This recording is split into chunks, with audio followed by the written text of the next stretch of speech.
So, honorable members of the ULAB Board of Trustees, respected guests, my dear faculty members, and dear students and other audience, if there is any, I welcome you here today on the occasion of our 10th foundation anniversary of University of Liberal Arts. So I am to tell you on that day, we are all ULABians, we love ULAB, we are dedicated to ULAB. So a big hand for all the ULABians.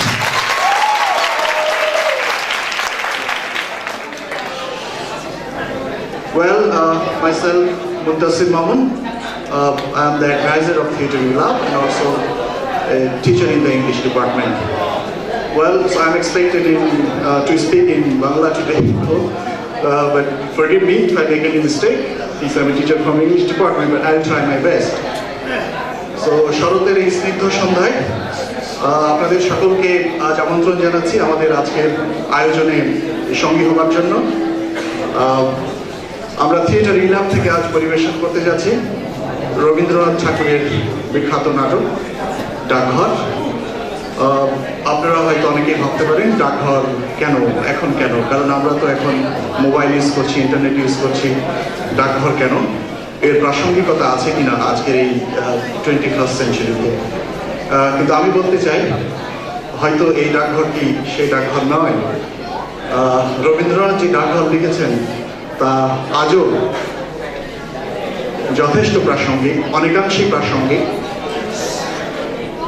কারণ আজকের এই রবীন্দ্রনাথের ডাকঘর বলবে মুক্তির কথা, বলবে মানবতার কথা, বলবে প্রকৃতির সাথে মানুষের যে আধ্যাত্মিক সম্পর্ক, তার কাছে যাওয়ার যে তীব্র বাসনা, তার কথা।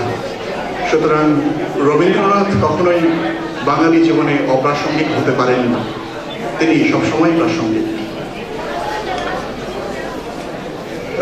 যাই হোক, এই মুহূর্তে এই নাটকটি উপস্থাপন করতে গিয়ে আমি খুব শ্রদ্ধার সঙ্গে স্মরণ করছি আমাদের শ্রদ্ধেয় খালেদ খান স্যারকে, কারণ এটি তারই প্রজেক্ট ছিল, উনি এটা করতে চেয়েছিলেন, উনি শেষ করে যেতে পারেননি। আমরা চেষ্টা করেছি তার কাজটাকে শুধু এগিয়ে নেওয়ার জন্য, আপনাদের সামনে একটি পূর্ণাঙ্গ নাটক উপস্থাপন করার জন্য।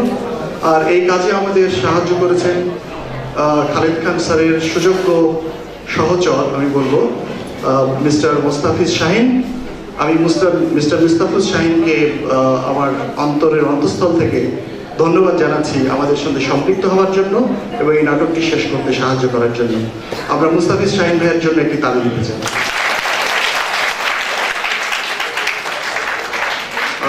আমি হয়তো থ্যাঙ্কস গিভিং এর জন্য নাটকের পরে আর সময় পাবো না, সুতরাং দু একটি থ্যাঙ্কস যেটি না দিলেই নয়, এটি আগেই দিয়ে ফেলতে চাই।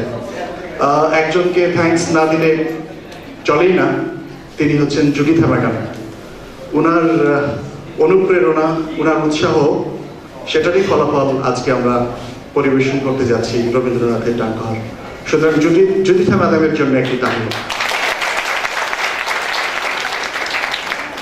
So, dear audience, our performers are all our students. So, our students are not professional performers.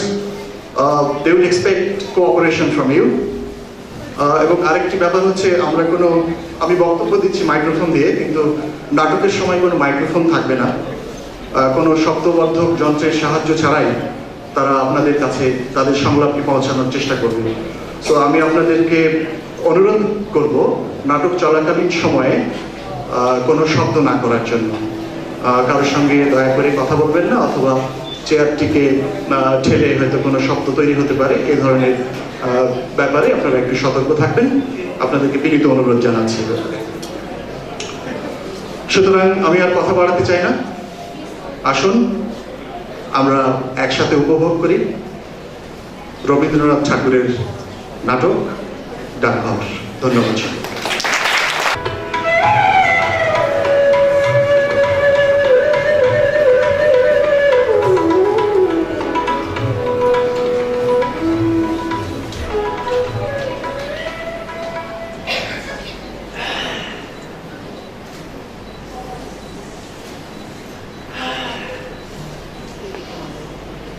মুশকিলে পড়ে গেছে, যখন ছিল না তখন ছিলই না, কোনো ভাবনাই ছিল না, কিন্তু এখন কোথা থেকে এসেছে যে আমার ঘর জুড়ে বসলো, ও চলে গেলে এই ঘর যেন আর ঘরে থাকবে না।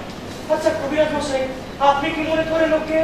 ওর ভাগ্যে যদি আয়ু থাকে তাহলে দীর্ঘকাল বাঁচতেও পারে, কিন্তু আয়ুর্বেদে যেরকম লিখেছে তাতে তো বলেন কি? হ্যাঁ, শাস্ত্রে বলেছে পত্রিকান সঞ্জিতান কপবাদ থাক, থাক। সমুদ্ভবান। আপনিও শ্লোকগুলো আর আওড়াবেন না, ওগুলো শুনলে আমার ভয় আরো বেড়ে যায়। এখন কি করতে হবে সেইটা বলেন। খুব সাবধানে রাখতে হবে। সে তো ঠিক কথা, কিন্তু কি বিষয় সাবধানে রাখতে হবে সেটা স্থির করে দিয়ে যান। আমি তো পূর্বেই বলে দিয়েছি ওকে বাইরে একেবারে যেতে দিতে পারবেন না। ছেলে মানুষ, ওকে যে দিন রাত ঘরের মধ্যে বেঁধে রাখা ভারী শক্ত। তা কি করবেন বলেন? এই শরৎকালের রৌদ্র আর বায়ু, এই দুই ওই বালকের পক্ষে বিষবাদ। তাই তো শাস্ত্রে বলেছে অপস্মারে জ্বরে কাশে কামলায় কলিমকে। থাক থাক, আপনার শাস্ত্র থাক, তাহলে ওকে বন্ধ করে রেখে দিতে হবে। আচ্ছা অন্য কোনো উপায় নেই? কিচ্ছু না, কারণ পবনে তপনে জৈব। আপনারও জৈব দিয়ে আমার কি হবে বলুন তো? ও থাক না, কি করতে হবে সেইটা বলেন। কিন্তু আপনার ব্যবস্থা আছে বড় কঠোর। রোগের সমস্ত দুঃখ ও বেচারা চুপ করে সহ্য করে, কিন্তু আপনার ওষুধ খাবার সময় ওর কষ্ট দেখলে আমারই বুক ফেটে যায়। এই কষ্ট যত প্রবল তার ফল তত বেশি। তাই তো মহর্ষি যেমন বলেছেন ভেষজং হিত বাক্যং চ তিক্তং আশু ফলপ্রদং। আজ তাহলে ডিউটি দত্ত মশাই। আমাকে যে বাঁধবে ধরে এই হবে যার সাধন, বিরোধী হবে। আমাকে যে বাঁধবে ধরে এই হবে যার সাধন, সে কি এমনি হবে। আমার হাতে পড়লে বাঁধা সেই হবে তার বাঁধন, সে কি অমনি হবে। আমাকে যে বাঁধবে ওই ধরে। রে, ঠাকুরদা এসেছে, সর্বনাশ করলে। কেন আমাকে তোমার ভয় কিসে? তুমি যে ছেলে খা বাবা সর্দার। তুমি তো ছেলে নাও, তোমার ঘরেও ছেলে নেই, তোমার কেববার বয়স হয়ে গেছে, তোমার ভাবনা কি? ঘরে যে ছেলে একটি এনেছি, সে কি রকম? আমার স্ত্রী যে পশুপুত্র নেবার জন্য খেপে উঠেছিল। সে তো অনেকদিন থেকেই শুনছি, কিন্তু তুমিই যে নিতে চাও না। জানো তো ভাই, অনেক কষ্টে টাকা করেছি, কোথা থেকে একটি পরের ছেলে এসে আমার বহু পরিশ্রমের ধন বিনা পরিশ্রমে ক্ষয় করতে থাকবে, সেটা মনে করি আমার খারাপ লাগতো। কিন্তু এই ছেলেটিকে যেন আমার কিরকম লেগেছে। তাই এর জন্য টাকা যতই খরচ করছো, ততই মনে করছো সে যেন টাকার পরম ভাগ্য। আগে টাকা রোজগার করতো, সে কেবল একটি নেশার মতো ছিল।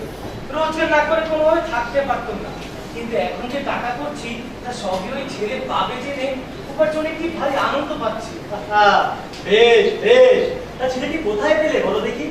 আমার স্ত্রীর গ্রাম সম্পর্কের ভাইপো। জানো, ছোটবেলার মা মারা গিয়েছে, কিছুদিন হলো বাপটাও মারা গেল। আহা, তবে তো আমাকে তার দরকার আছে। কবিরাজ বলছে ওর ওইটুকু শরীরে একসঙ্গে বাত পিত্ত শ্লেষ্মা যেভাবে প্রকটিত হয়ে উঠেছে, তাতে আর বড় আশা নেই। এখন একমাত্র উপায় হলো এই শরতে রৌদ্র আর বাতাস থেকে ওকে বাঁচিয়ে ঘরে বন্ধ করে রাখা। ছেলেগুলোকে ঘরের বাইরে বার করাই তোমার এই বুড়ো বয়সের খেলা, তাই তোমাকে ভয় করি। নিচে বলনি, একেবারে ভয়ানক হয়ে উঠেছে শরতের রৌদ্র আর হাওয়াই। কিন্তু ভাই, ঘরে ধরে রাখবার কিছু খেলাও আমি জানি। আমার কাজকর্মকে সেরে আসি, পরে ওই ছেলের সঙ্গে ভাব করে নেব। আমাকে যে বাঁধবে ধরে এই হবে যার সাধন, সে কি অমনি হবে। আমাকে যে বাঁধবে ধরে এই হবে যার সাধন, সে কি অমনি হবে। আমার কাছে পড়লে বাধা সেই হবে তার বাঁধন, সে কি অমনি হবে।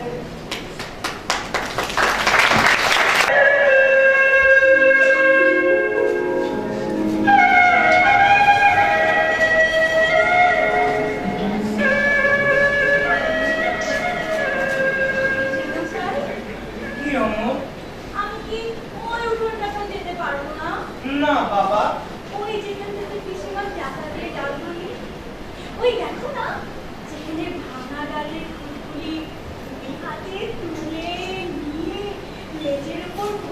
দিয়ে বসে কাঠবিড়ালি কুটুস কুটুস করে খাচ্ছে। আমি ওখানে যেতে পারবো না। না বাবা, আমি যদি কাঠবিড়ালি হতাম তবে বেশ হতো। কিন্তু পিসে মশাই আমাকে কেন বেরোতে দেবে না? কবিরাজ যে বলেছে বাইরে গেলে তোমার অসুখ করবে। কবিরাজ কি করে জানলে? বলো কি অমল, কবিরাজ জানবে না? সে যে এত বড় বড় পুঁথি পড়ে ফেলেছে। কি বললে কি সমস্ত জানতে পারে? বেশ, তাও জানো না বুঝি? আমি কিছুই করিনি, তাই জানি। দেখো অমল, বড় বড় পণ্ডিতেরা তোমার মতো, তারা যে ঘর থেকে বেরোয় না। বেরোবে না? কখন বেরোবে বলো? তারা যে ঘরে বসে বসে কেমন পুঁথি করে, কোনো দিনই তাদের চোখ নেই। অমল বাবু, তুমি একদিন বড় হলে পণ্ডিত হবে, এত বড় বড় সব পুঁথি পড়বে, সবাই তোমাকে দেখে আশ্চর্য হয়ে যাবে। না না পিসে মশাই, তোমাকে পায়ে পড়ে আমি পণ্ডিত হব না। পিসে মশাই, আমি পণ্ডিত হব না। আমি যা আছে সব কেবল দেখে বেড়াবো।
আমি তাকে দেখে জিজ্ঞাসা করলাম, এই তুমি কোথায় যাচ্ছ? সে বললে, কি জানি, যেখানে হয়। আমি তাকে বললাম, তুমি কেন যাচ্ছ? আর সে বললে, কাজ খুঁজতে যাচ্ছি। আচ্ছা, কাজ কি খুঁজতে হয়?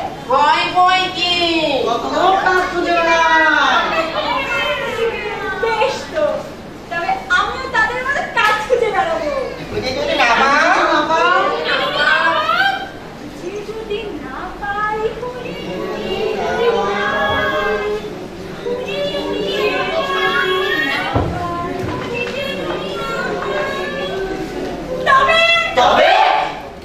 তবে আমার খুঁজবো।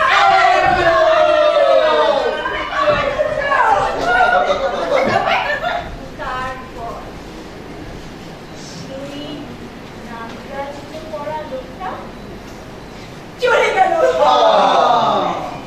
আমি দরজা ধরে দাঁড়িয়ে দাঁড়িয়ে দেখতে পাচ্ছি, সে যেখানে মূল গাছের তলা দিয়ে ঝর্ণা বয়ে যাচ্ছে, সেখানে সে লাঠি নামিয়ে রেখে আস্তে আস্তে ঝর্ণা জুড়ে পা ধুয়ে দিল।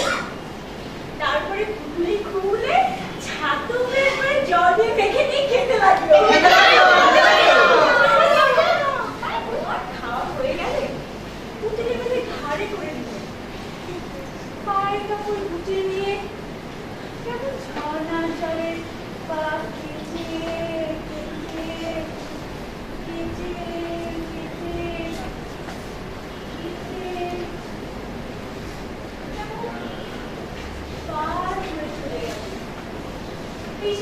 বলে রেখেছি ওই ঝর্ণার ধারে গিয়ে আমরা একদিন ছাতু খাবো। কিন্তু তারপর আমি পণ্ডিত হতে বললাম পিসে মশাই, পিসে মশাই।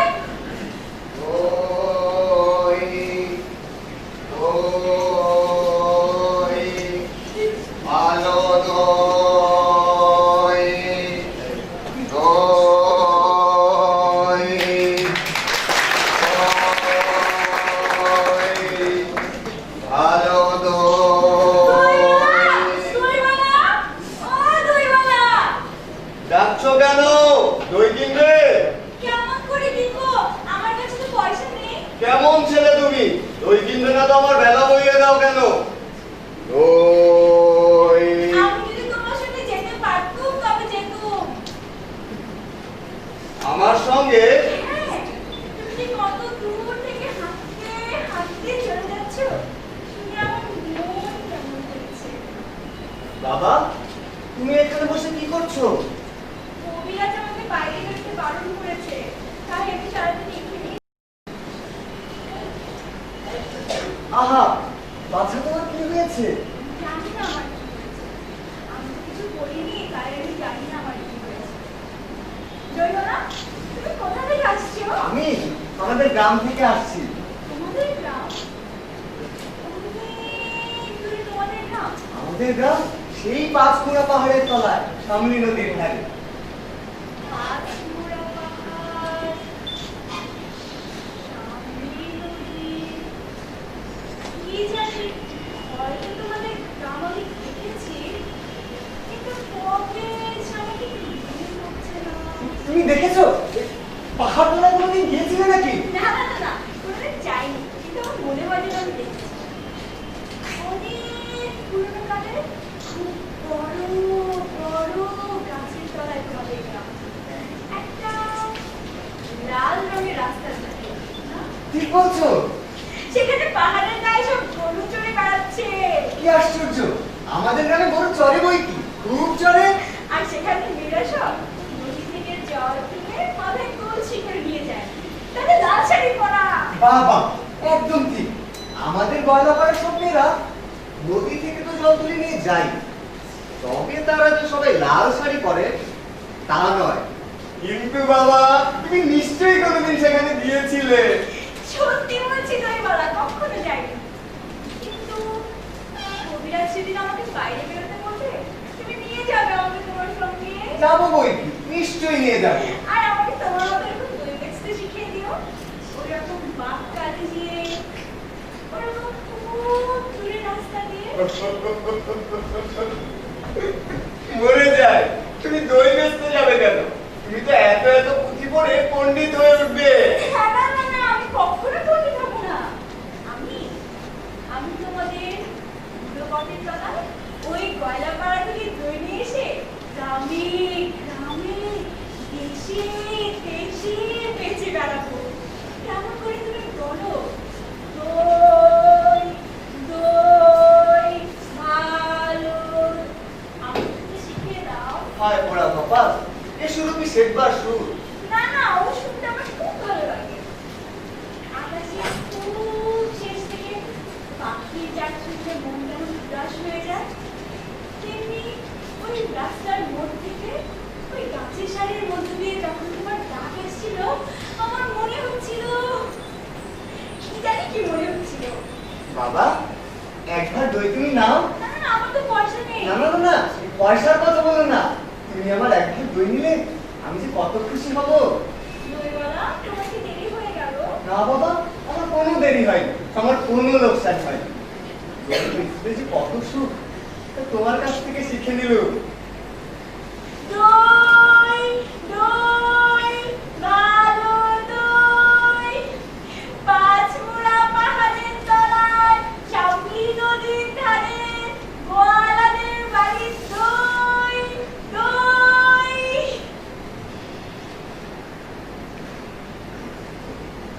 সাবধান! হুঁশিয়ার!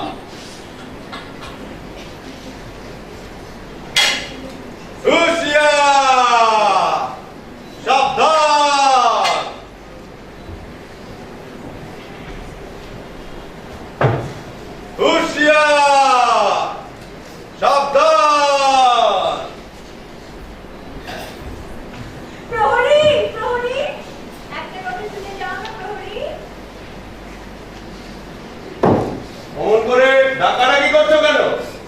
আমাকে ভয় করো না তুমি?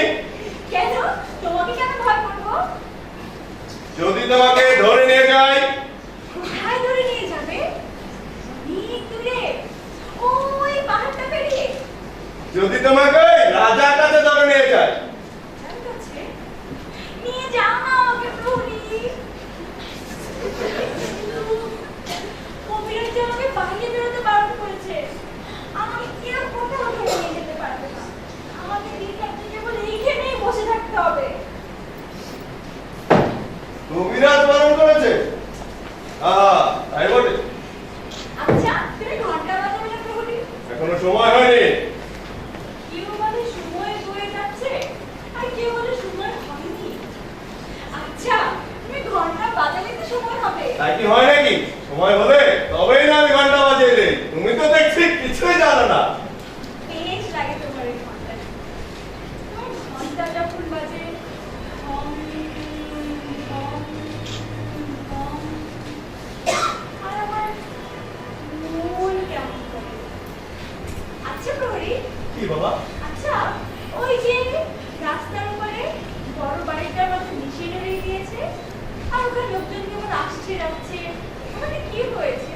ওখানে ওখানে নতুন ডাকঘর বসেছে। ডাকঘর? কার ডাকঘর? কার ডাকঘর আবার? রাজার ডাকঘর। তোমার প্রশ্ন শুনলে তো আমার হাসি পায়। আচ্ছা, রাজার ডাকঘরে কি রাজার কাছ থেকে সব চিঠি আসে? আসে ওই কি, দেখো একদিন তোমার নামেও চিঠি আসবে। আমার নামে চিঠি আসবে? আমি তো ছেলে মানুষ। ছেলে মানুষ তো কি হয়েছে? ছেলে মানুষকে রাজা এতটুকু ছোট্ট ছোট্ট করে চিঠি লাগে। আচ্ছা, আমার নামে চিঠি আসলে আমাকে কে এনে দেবে? রাজার যে কত ডাকঘর করা আছে না, ওরা এনে দেয়। দেখোনি বুকে গোল গোল সোনার তাকমা পরে তারা ঘুরে বেড়ায়। আচ্ছা, কোথায় তারা ঘুরে? কোথায় ঘুরে আবার? ঘরে ঘরে, দেশে দেশে। বেশ তো, তবে আমিও বড় হলে রাজার ডাকঘর করা হবো। ডাকঘর করা সেবারই মস্ত কাজ। রোদ নেই, বৃষ্টি নেই, গরিব নেই, বড় মানুষ নেই, সকলের ঘরে ঘরে শুধু চিঠি বিলে করে বেড়ানো, সেবারই জবর কাজ। হাসছো কেন? ওই কাজটাই আমার সব থেকে ভালো লেগেছে। না না না, তোমার কাজটা অনেক ভালো। দুপুরবেলা যখন রোদে ঝাঁ ঝাঁ করে, তখন তোমার ঘন্টা বাজে ঢং ঢং। আবার এক একদিন রাত্রে হঠাৎ বিছানায় জেগে উঠে দেখি ঘরের প্রদীপ নিভে গেছে। বাড়ির কোন অন্ধকারের মধ্য দিয়ে তোমার ঘন্টা বাজে ঢং ঢং। আর আমার মন কেমন করে। ওই যে মরণ আসছে। যদি দেখতে পাই তোমার সঙ্গে আমি গল্প করছি, তাহলে এই মুশকিলটা বাঁধাবে। কই মরণ? কই? ওই যে অনেক দূরে। ওকে বুঝি রাজা মরণ করে দিয়েছে? আরে না, বাপুনি মরুলি করে। যে ওকে মানতে চায় না, তার সঙ্গে এমনই লাগে থাকে যে সকলে ওকে ভয় করে। সকলের সঙ্গে শত্রুতা করেই আপনার ব্যবসা চালায়। বেলা হয়ে যাচ্ছে, আজ আমি যাই। আর সকালে এসে তোমাকে সমস্ত শহরের খবর শুনিয়ে দেবো। আজ আমি যাই। হুঁশিয়ার! সাবধান! হুঁশিয়ার! সাবধান! একটা করে চিঠি পাই? ওই, ওই! তবে বুঝি এসো। কিন্তু আমি যে আচ্ছা, রাজার ডাকঘর করে কি আপনি চিনতে পারবে? বুঝি মরণ পারবে? মরণ মশাই! মরণ মশাই! একটা কথা শুনে যাও মরণ মশাই। কে রে? রাস্তার মধ্যে ওনাকে ডাকাডাকি করে? কোথাকার বাদর এরা? এই মরণ মশাই, তোমাকে তো সবাই মানে। মানে বই কি? খুব মানে? রাজার ডাকঘর করে তোমার কথা শুনে না শুনে তার প্রাণ বাঁচে? বাস রে! সাধ্য কি? তাহলে তুমি ডাক্তারটাকে বলে দেবে আমারই নাম অমর, আমি জানতে চাচ্ছি যে কেন বলো দেখি? আমার নামে যদি চিঠি আসে। তোমার নামে চিঠি? তোমাকে কি চিঠি লাগবে? রাজা যদি চিঠি লাগে তা বললে। রাজা তোমাকে চিঠি লিখবে? তা লিখবে বই কি? তুমি যে তার পরম বন্ধু। কদিন তোমার সঙ্গে দেখা না হয়ে রাজা শুকিয়ে যাচ্ছে খবর পেয়েছি। আর বেশি দেরি নেই, চিঠি হয়তো আজই আসে কি কালই আসে। মশাই, তোমরা আমার কথা বলছো কেন? তুমি কি আমার উপর রাগ করছো? বাস রে, তোমার উপর রাগ করবো? রাজার সঙ্গে তোমার চিঠি চলে। মাদক দপ্তর বড় বার হয়েছে দেখছি। দুপয়সা জমেছে কিনা এখন তার ঘরে আর রাজা বাদশার কথা ছাড়া আর কথাই নেই। রসনা ওকে মজা দেখাচ্ছি। কিরে সোনা, খুব শীঘ্রই যাতে তোর বাসায় রাজার চিঠি আসে আমি তার বন্দোবস্ত করছি। না না না না, তোমাকে কিচ্ছু করতে হবে না। কেন রে? তোর কথা আমি রাজাকে জানিয়ে দিব, তিনি তাহলে আর দেরি করতে পারবেন না। তোমাদের খবর নেওয়ার জন্য এখনই পাইপ পাঠিয়ে দিবেন। না, মাদক দপ্তর ভারী আসপর্দা, রাজার কানে একবার উঠলে দুরস্ত হয়ে যাবে।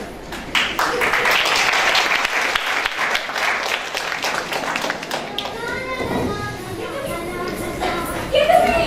বল, সম্পর্কে কি চলেছো? একটু দাঁড়াও না ভাই। আমার কি দাঁড়াবার জো আছে? বেলা হয়ে যায়। আমার কি দাঁড়াবার জো আছে? বেলা হয়ে যায়।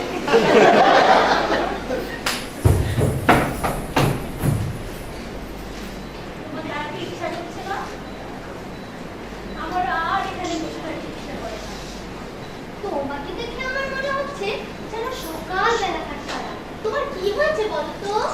কবিরাজ আমাকে বাইরে বেরোতে বারণ করেছে। আমাকে বেরিও না, কবিরাজের কথা মেনে চলতে হয়। দুরন্ত করে করতে নেই, তাহলে লোকে দুষ্টু বলবে। ওই বাইরের দিকে তাকিয়ে তোমার মন ছটফট করছে। আমি বরঞ্চ তোমার এই আটখানা দরজা বন্ধ করে না না না, বন্ধ করো না, বন্ধ করো না। এখানে আমার সব বন্ধ, কেবল এইটুকুই খোলা। আচ্ছা, তুমি কে বলো না? আমি তো তোমাকে চিনি নে। আমি সুধা। সুধা? জানো না, আমি এখানকার মালিনী নেই। আচ্ছা, তুমি কি করো? সাজি ভোরে ফুল তুলে নিয়ে এসে মালা গাঁথি। এখন ফুল তুলতে চলেছি। ফুল তুলতে চলেছো? তাই তোমার পা দুটো কেমন খুশি হয়ে উঠছে। যখনই চলছো মন বাজছে ঝম ঝম ঝম। আমি যদি তোমার সঙ্গে চলে যেতে পারতুম, তবে ওই উঠে যাতে যেখানে দেখা যায় না, সেখান থেকে তোমার জন্য ফুল পেয়ে দিত। তাই বই কি? ফুলের খবর আমার যে তুমি নাকি বেশি জানো। জানি, আমি সব জানি। আমি 7 ভাই চম্পার গল্প জানি।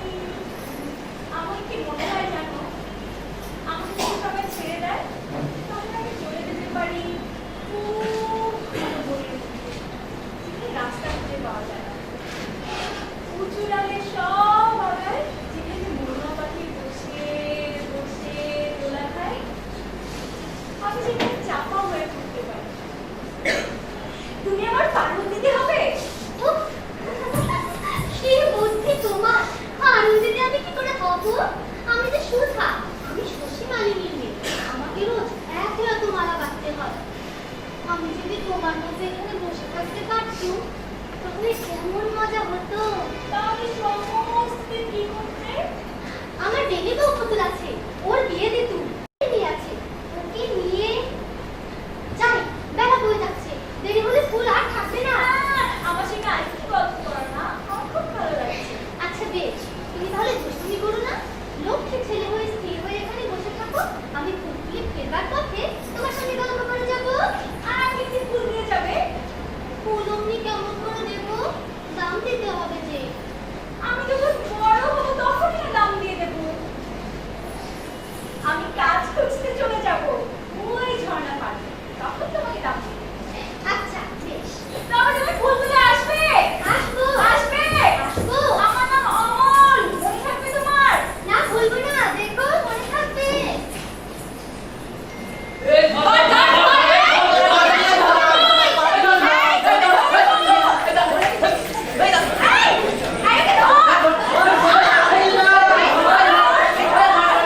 ভাই, তোমরা সব কোথায় যাচ্ছ ভাই? একবার একটুখানি দাঁড়াও না। আমরা খেলতে চলেছি। খেলবে তোমরা ভাই? আমরা চাষ খেলা খেলবো। এই যে আমাদের লাঙল, আর আমরা দুজন দুই গরু হবো।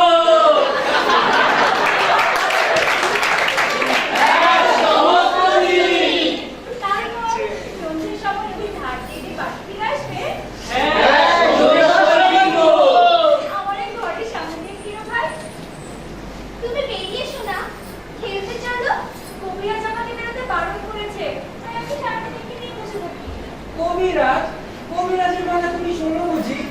চল ভাই চল, আমাদের দেরি হয়ে যাচ্ছে। না, না, ভাই, ভাই, ভাই, তোমরা আমার এই জানলার সামনে দাঁড়িয়ে একটু খেলা করো, আমি একটু দেখি। এখানে কি নিয়ে খেলবো? এই যে, আমার সব খেলনা পড়ে রয়েছে, এইসব তোমরাই নাও ভাই। ঘরের ভিতরে একা খেলতে ভালো লাগে। এইসব টুকরো ছড়া পড়েই থাকে। বাবা, কি চমৎকার খেলনা! এই যে জাহাজ! এই যে জটাইমুড়ি, দেখছিস ভাই কেমন সুন্দর সেপাই। এসব তুমি আমাদের দিয়ে দিলে, তোমার কষ্ট হচ্ছে না? না, না, না, কিচ্ছু কষ্ট হচ্ছে না, সব তোমাদের দিলে। আর কিন্তু ফিরিয়ে দেব না। না, ফিরিয়ে দেওয়া লাগবে না। কেউ বকবে না তো? কেউ না। কেউ না। কিন্তু রোজ এই খেলনাগুলো নিয়ে তোমরা আমার জানালার সামনে খানিকক্ষণ ধরে কেন? আবার এগুলো তো পুরনো হয়ে যাবে, আমি নতুন খেলনা আনিয়ে দেবো। বেশ ভাই, আমরা রোজ সকালে এখানে এসে খেলে যাবো। এই সেপাইগুলোকে দিলে সাজা। আর আমরা লড়াই খেলি। কিন্তু বন্দুক কোথায় পাই? কোথায় পাই? ওই যে একটা মস্ত সরকারি পড়ে আছে, ওটাকে নিয়ে ভেঙে ভেঙে বন্দুক বানাই। কিন্তু ভাই, তুমি যে ঘুমিয়ে পড়ছো। হ্যাঁ, আমার ভারী ঘুম পেয়ে আসছে। জানি না কেন আমার ভিতরে ভিতরে ঘুম পায়। অনেকক্ষণ বসে আছে আমি, আর বসে থাকতে পারছি না। আমার সব এক ভোরবেলা, এখনই তোমার ঘুম পায় কেন? ওই যে শোনো, এক প্রহরে ঘন্টা বাজছে। হ্যাঁ, ওই যে বাচ্চে। ঢং, ঢং, ঢং। আর আমাকে ঘুমোতে যেতে যাচ্ছে। তবে আমরা এখন যাই, আবার কাল সকালে আসবো। ভাই, ভাই, যাওয়ার আগে তোমাদের একটা কথা জিজ্ঞাসা করি ভাই। তোমরা তো সব বাইরেই থাকো, তোমরা ওই ডাকঘরের ডাক সরকারটা চেনো? হ্যাঁ, চিনি বইনি, খুব চিনি। কে তারা? একজন আছে বাদল শর্করা। একজন আছে সরল, আরো কত আছে। আচ্ছা, আমার নামে একটু চিঠি আছে, তারা কাউকে চিনতে পারবে? কেন পারবে না? চিঠিতে তোমার নাম থাকলে তারা তোমাকে ঠিক চিনে নেবে। আচ্ছা ভাই, বাদল সরকারের যখন তোমরা আসবে, তাদের একজনকে ডেকে এনে আমাকে একটু চিনিয়ে দিও না। আচ্ছা, দেখো। আচ্ছা, দেবো দেবো। তোরা কিন্তু আমাকে এখন ধরতে পারবে না। এই ধরবো, এই ধর।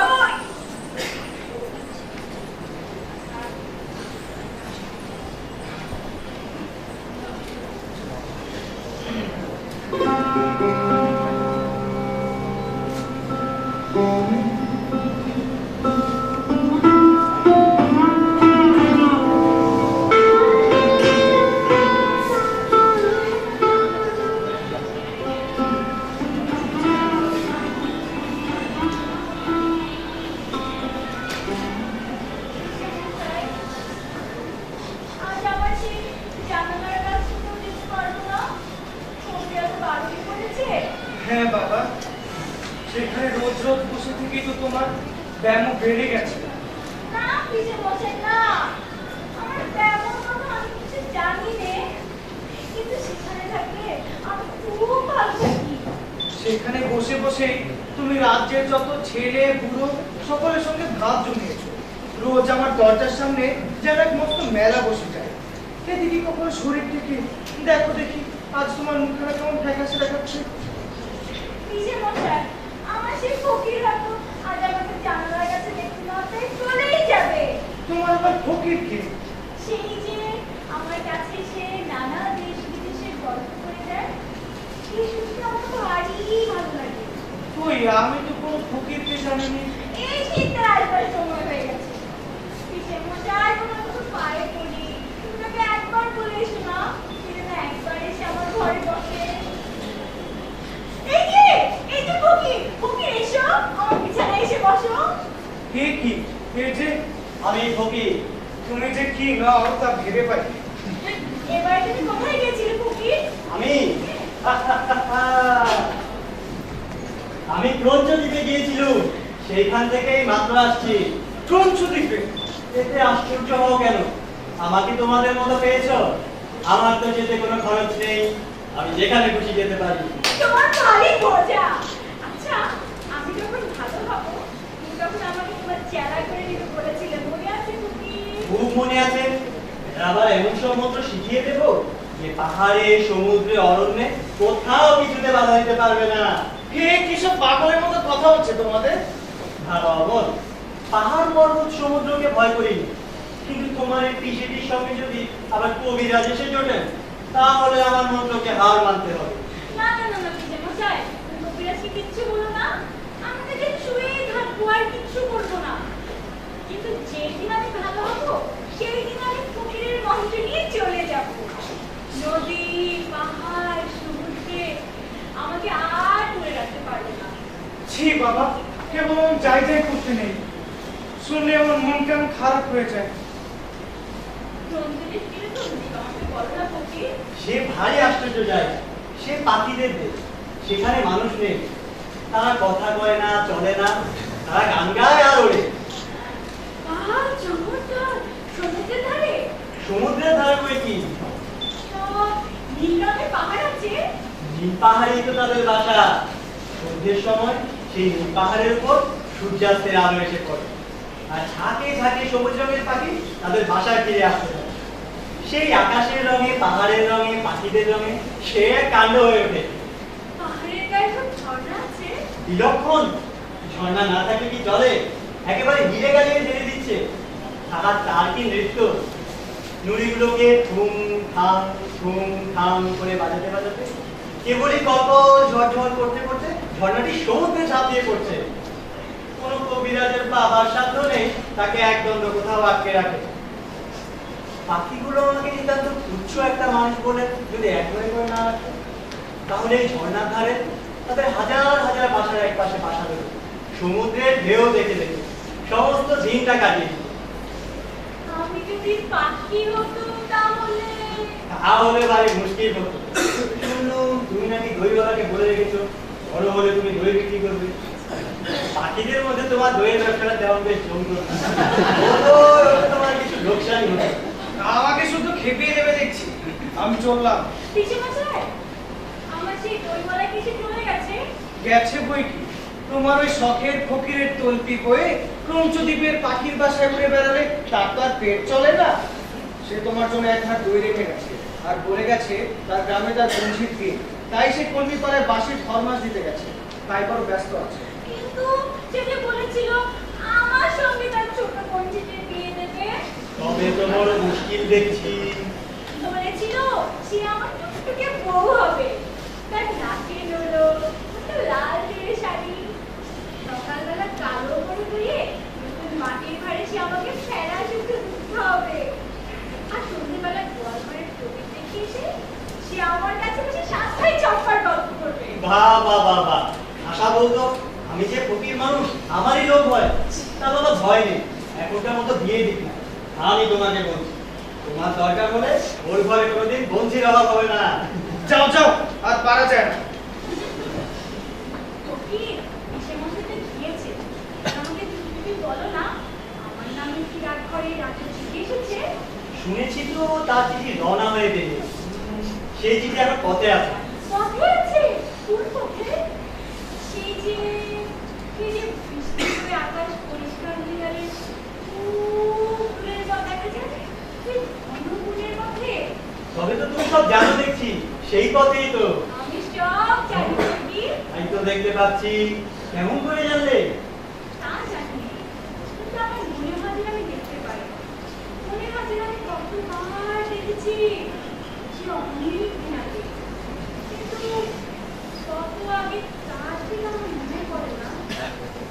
বলবো, আমি দেখতে পাচ্ছি পাহাড়ের উপর থেকে রাজার ডাক খড় ঘোড়া একলা কেবল নেমে আসছে। আর দিন একলা দিন কেবল নেমে আসছে। পাহাড়ের পায়ের কাছে এবারে ঝর্ণার পথ লেগেছে, সেই পাকা নদীর পথ ধরে সে কেবল নেমে আসছে। আমি সমস্ত দেখতে পাচ্ছি। যতই সে এগিয়ে আসছে আমি দেখতে পাচ্ছি। আর আমার মনটা ভারী খুশি হয়ে উঠছে। অমন নবীন চোখ তো আমার নেই, তবু তোমার দেখার সঙ্গে সঙ্গে আমিও দেখতে পাচ্ছি। আচ্ছা ফকির, যার ডাকঘর জানি বই কি, আমি যে তার কাছে রোজ ভিক্ষা নিতে যাই। সে তো বেশ, তবে আমি তো ভালো হলে তার কাছে ভিক্ষা নিতে যাবো, পারবো না যেতে? খুব পারবে, তবে তোমার দরকার হবে না। তিনি তোমাকে যা দেবেন কম নিয়ে দিয়ে দেবেন। না না না না, আমি তার পথের সাথে দাঁড়িয়ে জয় হোক বলে ভিক্ষা চাইবো। আর আমি খঞ্জনি বাজিয়ে নাচবো, সে বেশ হবে না? সে বেশ হবে, তোমাকে সাথে করে নিয়ে গেলে আমারও পেট ভরে ভিক্ষা দিত। তুমি কি ভিক্ষা চাইবে? আমি বলবো আমাকে তোমার ডাকঘরের ঘরকরা করে দাও। আমি অমনি দন্তন হাতে নিয়ে দেশে দেশে গ্রামে গ্রামে তোমার চিঠি বিলি করে বেড়াবো। জানো কি, আমাকে একজন বলেছে আমি ভালো হলে আমাকে ভিক্ষা করতে শিখিয়ে দেবে, তখন আমি যেখানে খুশি তার সাথে ভিক্ষা করে বেড়াবো। কে বলো দেখি? ছিলা কোন ছিল? সেই যে অন্নপূর্ণা, সে রোজ আমার জানালার কাছে আসে, সেই আমাকে বলেছে কেমন করে ভিক্ষা করতে শিখিয়ে দিবে। আর জানো, আমার মতো একজন ছেলে তাকে চাকরার গাড়ি থেকে ফেলে নিয়ে যায়। আমি বলেছি আমি ভালো হলে আমিও তাকে চাকরার গাড়ি থেকে ফেলে নিয়ে যাবো। সে তো বেশ মজা হবে দেখছি।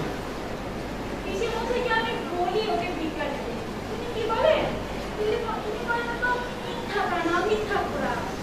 আচ্ছা, সে না মিথ্যা কানাই বলো, কিন্তু চোখে তো দেখতে পায় না, সেটা তো সত্যি। ঠিকই বলেছো, ওর মধ্যে সত্যি অতটুকুই যে ও চোখে দেখতে পায়। তাহা ওকে কানা বলো আর নাই বলো, তাও ভিক্ষা পায় না। তবে তোমার কাছে বসে থাকে কি করতো? আপনাকে শোনাই কোথায় কি আছে। যিনি আমার কাছে নানা দেশের গল্প পেয়ে যান, সেটাই আপনাকে শুনিয়ে দেন। সেদিন মনে আছে তুমি আমাকে বলেছিলেন একটা হালকা দেশের কথা, কোনো জিনিসের ধার নেই, আজকে একটা না ভুলে অমনি পাহাড় ডিঙিয়ে ফেলে যাওয়া যায়। সেই হালকা দেশের কথা শুনে সে ভারী খুশি হয়ে উঠেছিল। আচ্ছা ফকির, সেই দেশে কোন দিক দিয়ে যাওয়া যায়? ভিতরের দিক দিয়ে সে একটা রাস্তা আছে, সে হয়তো খুঁজে যাওয়া শক্ত। ঠিক আছে, আমি তো অন্ধ, ও হয়তো খুঁজেই পাবে না। ওকে সারাজীবন চেষ্টা করেই কাটাতে হবে। তাই নিয়েও দুঃখ হচ্ছিল। আমি ওকে বললাম, বিশ্বাস করতে করতে তুমি যে কত বেড়াতে পাও, সবাই তো তা পায় না। বাবা, ঘরে বসে থাকলে এবার এত কিসের দুঃখ? না না, শিক্ষা নেই, কিন্তু প্রথম প্রথম আমাকে যখন ঘরে বসিয়ে রেখেছিল, তখন আমার মনে হয়েছিল দিন যেন পুরোচ্ছেই না। এখন আমাদের রাজার ডাকঘর দেখে আমাদের রোজ ভালো লাগে, এমনি বসে বসেই ভালো লাগে। একদিন আমার নামে রাজার চিঠি আসে, সেগুলো থাকলে আমি খুব খুশি হয়ে একলা চুপ করে এখানে বসে থাকতে পারি।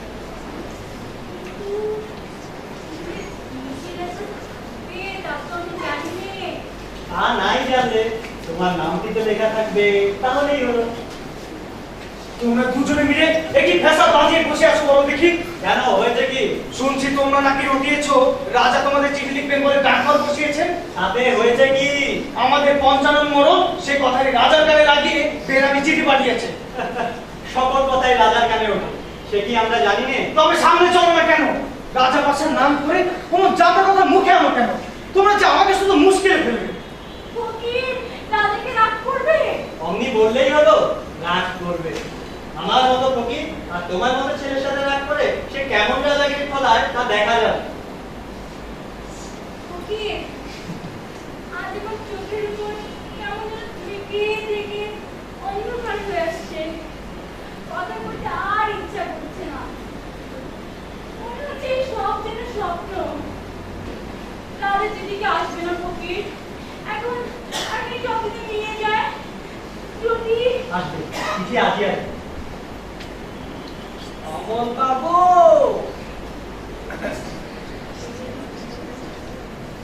অমল বাবু, আজ কেমন ঠেকছে?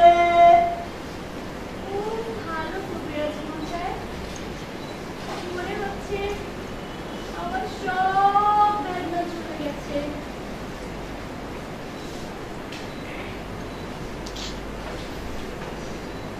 ওই হাসি কিন্তু খুব ভালো ঠেকছে না।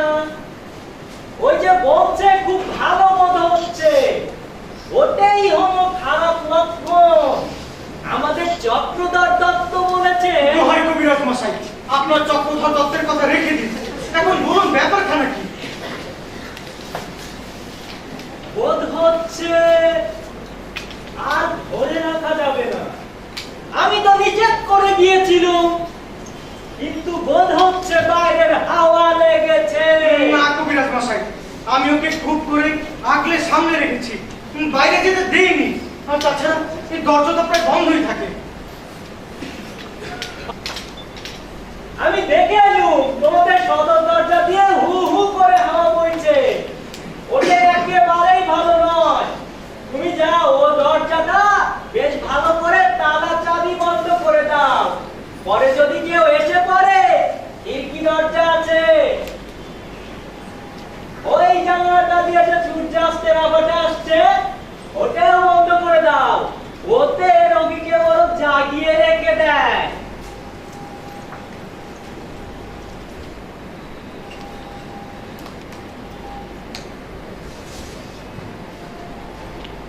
অমর চোখ বুজে রয়েছে, বোধহয় ঘুমোচ্ছে। ওর মুখ দেখে মনে হয় যেন কবিরাজ মশাই, যে আপনার নয় তাকে ঘরে এনে রাখলুম, তাকে ভালোবাসলুম, আর বোধহয় তাকে ধরে রাখতে পারবো না। একই তোমার ঘরে যে মরণ আসছে, একই উৎপাত। হ্যাঁ, তুমি যাও ভাই, এখনই ও দরজাটা ভালো করে বন্ধ করে দাও। আর আমি যাই, বাড়ি গিয়ে একটা বিল করে পাঠিয়ে দিচ্ছি, সেইটা খাইয়ে দেখো। যদি রাতবার হয়, সেটাই টেনে রেখে দিতে পারবে।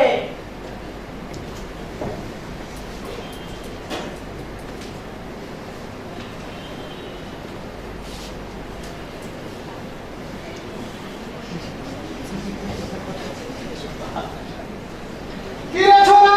আরে আরে চুপ চুপ।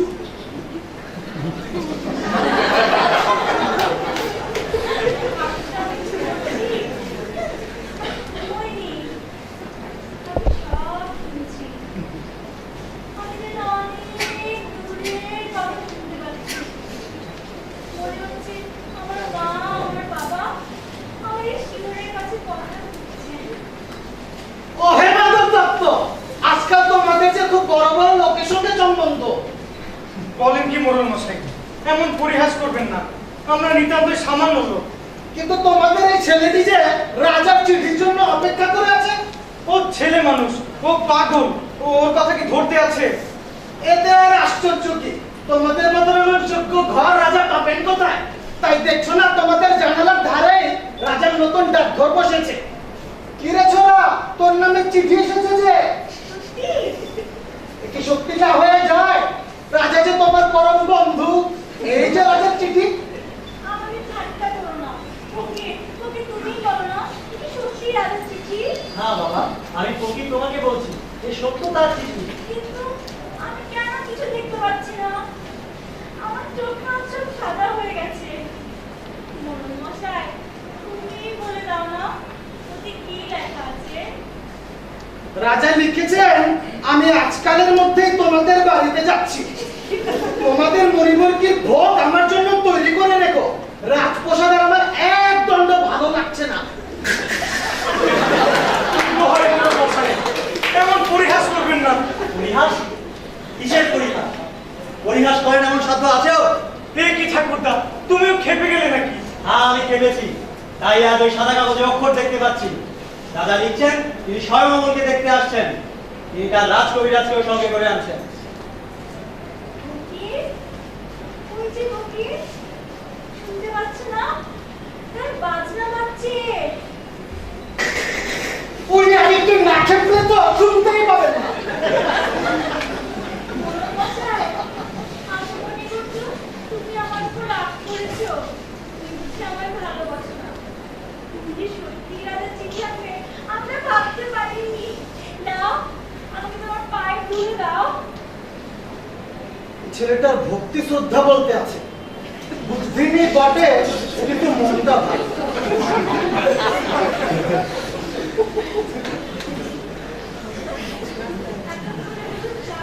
হয়ে গেছে। ওই যে বাচ্চা সন্ধ্যা টাইমে উঠেছে ফকির। আমি কেন দেখতে পাচ্ছি না? তোমরা যে জানালাটা বন্ধ করে দিয়েছো তা আমি খুলে দিচ্ছি। ও কি কি উৎপাত!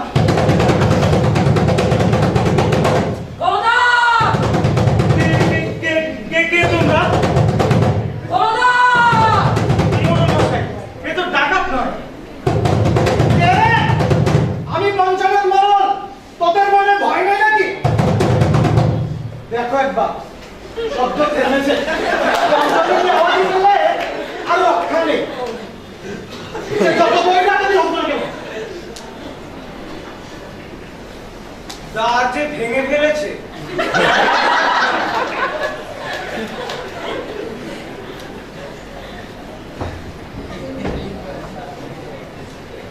মহারাজ আজ রাত্রে আসবেন।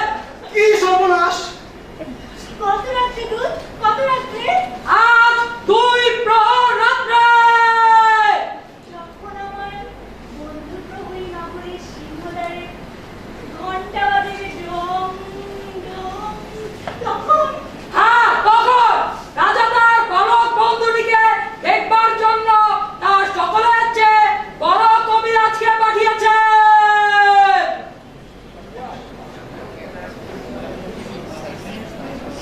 এ কি? চারিদিকে সমস্তই যে বন্ধ। খুলে দাও, খুলে দাও, যত দ্বার জানালা আছে সব খুলে দাও।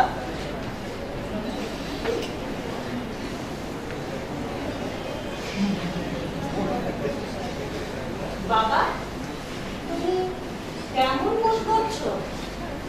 খুব ভালো, খুব ভালো কবিরাজ মশাই। আমার আর কোনো অসুখ নেই, কোনো বেদনা নেই। আহা, সব খুলে দিয়েছো, সব তারাগুলো দেখতে পাচ্ছি। অন্ধকারের ব্যাপারটা সব তারা। অর্ধরাত্রে যখন রাজা আসেন তখন তুমি বিছানা ছেড়ে বাইরে বেরোতে পারবে? পারবো, আমি পারবো। বেরোতে পারলে আমি বাঁচি। আমি রাজাকে কি বলছো? আমাকে অন্ধকার আকাশের ওই ধ্রুবতারার দিকে চিনিয়ে দাও। সে তারা হয়তো আমি কতবার দেখেছি, কিন্তু সেটা কোনটা আমি তো চিনি নে। তিনি তোমাকে সব চিনিয়ে দেবেন। এই ঘরটি রাজার আগমনের জন্য পরিষ্কার করে ফুল দিয়ে সাজিয়ে রাখুন। এই লোকটিকে তো এই ঘরে রাখা চলবে না। না না না না না, কবিরাজ মশাই, তুমি আমার বন্ধু। বাবা যখন আসেনি তখন উনি তো আমাকে রাজার চিঠি এনে দিয়েছিলেন। আচ্ছা বাবা, উনি যখন তোমার বন্ধু তখন উনিও না হয় এ ঘরেই রইলেন। বাবা, রাজা তোমাকে ভালোবাসে, তিনি আর স্বয়ং আসছেন। আজ তার কাছে কিছু প্রার্থনা করো। তুমি জানো তো আমাদের অবস্থা ভালো নয়। সে আমি সব ঠিক করে রেখেছি কবিরাজ মশাই। সে তো আমার কোনো ভাবনা নেই। কি ঠিক করেছো বাবা? আমি রাজাকে বলবো তিনি যেন আমাকে তার ডাকঘরে হার করা করে দেন। আমি দেশে দেশে ঘরে ঘরে চিঠি বিলি করে বেড়াবো। হায় রে আমার কপাল! কিছু মশাই, রাজা আসছেন, তার জন্য কি ভোগ তৈরি রাখবে? তিনি বলে দিয়েছেন তোমাদের এখানে তার মুড়ি মুরগি ভোগ হবে। মুড়ি মুরগি? মোড়ল মশাই, তুমি তো আগেই বলেছিলে রাজার সব খবরই তুমি জানো। আমি তো কিছুই জানতাম না। আমার বাড়িতে কিছু লোক পাঠিয়ে দিলে বড় রাজা- ব্যাপারে। এইবার তোমরা সকলে স্থির হও। ওর ঘুমে আমি এবার বালুকের শিয়রের কাছে বসবো। ওর ঘুম আসছে।